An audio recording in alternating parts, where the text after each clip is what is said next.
We're here at the IAS meeting in Paris, and we're here with Andrew Grulich, who's with the University of New South Wales in Sydney, and that is a long way for you to come. I'm surprised you don't have any jet lag.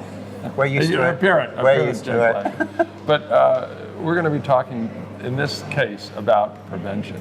And it's really important. I know that Myron and I talked just a moment ago, and he was very excited about what you're going to present, because it's U equals U. Undetectable equals untransmissible.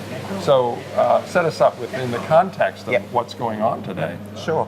So look, we've known for about 5 years now that in heterosexual couples, people with undetectable viral load don't seem to transmit. But up until now, there's only been one study of only about 300 gay couples which has looked at that question, and it was very promising. It did show no transmission, but that was only one study. So our study, Opposites Attract, was based in Australia, Brazil and Thailand, and there had been in gay couples where one's HIV positive and one's HIV negative, and so we were looking at the relationship between treatment and undetectable viral load and rates of transmission in that cohort. And so what we saw was no link transmission after about 600 couple years of follow-up, with a total of 17,000 acts of condomless anal sex, not a single transmission. So these are very encouraging data and provide really strong support for the idea that if you're HIV positive, you're on treatment, and your viral load is undetectable, that you do not transmit to your sexual partners. In this study, I think one of the questions in the press conference was, how did you validate that people were actually undetectable? Sure. So all of these men were attending one of our study clinics, and they were having the HIV positive man was having regular viral loads, that is, at their clinic. We extracted the data from the clinics.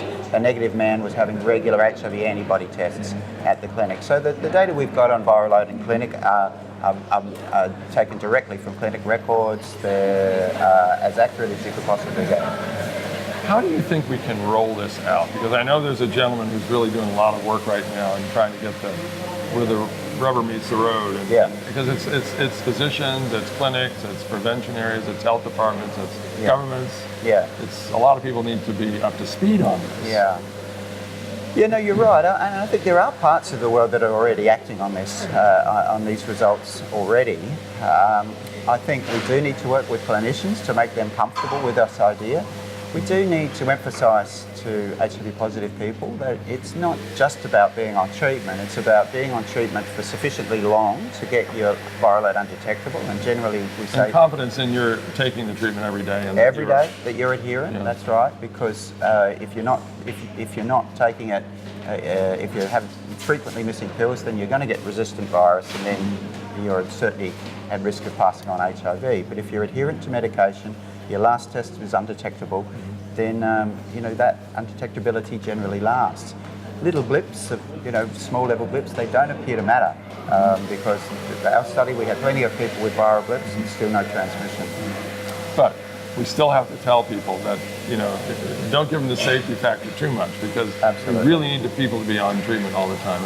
There's been some studies that have shown that you really do need to be on a lot, almost all of the time. Yeah, and in when people initially go on treatment, there have been documented cases of transmission of virus in those first few weeks of being on treatment. So it's not a matter of getting treated today and being able to rely on undetectable viral load tomorrow. Really needs to wait 3 to 6 months and be confirmed by a test showing undetectable viral load, and then continuing to engage with your healthcare provider to have the regular tests that show you're still undetectable. I wonder how important some of the drugs, certain specific drugs, are, because some are more durable, some are more, and now we have these long-acting drugs, which are, that all may play into the picture in the grand scheme of things. I think that's interesting, but we did have 3 different settings in our site. We had, Australia, a rich country which has the latest available antiretrovirals, and we had Brazil and Thailand, which do tend to rely more on the older style treatments, with not integrated inhibitors, for example. And despite that, in those middle income settings as well, we didn't see a single case of anybody transmitting HIV who was undetectable. So good news. I think we need to get the people to get the news. Yeah, that's it. Thank you very much, Andrew. Thank you. Great.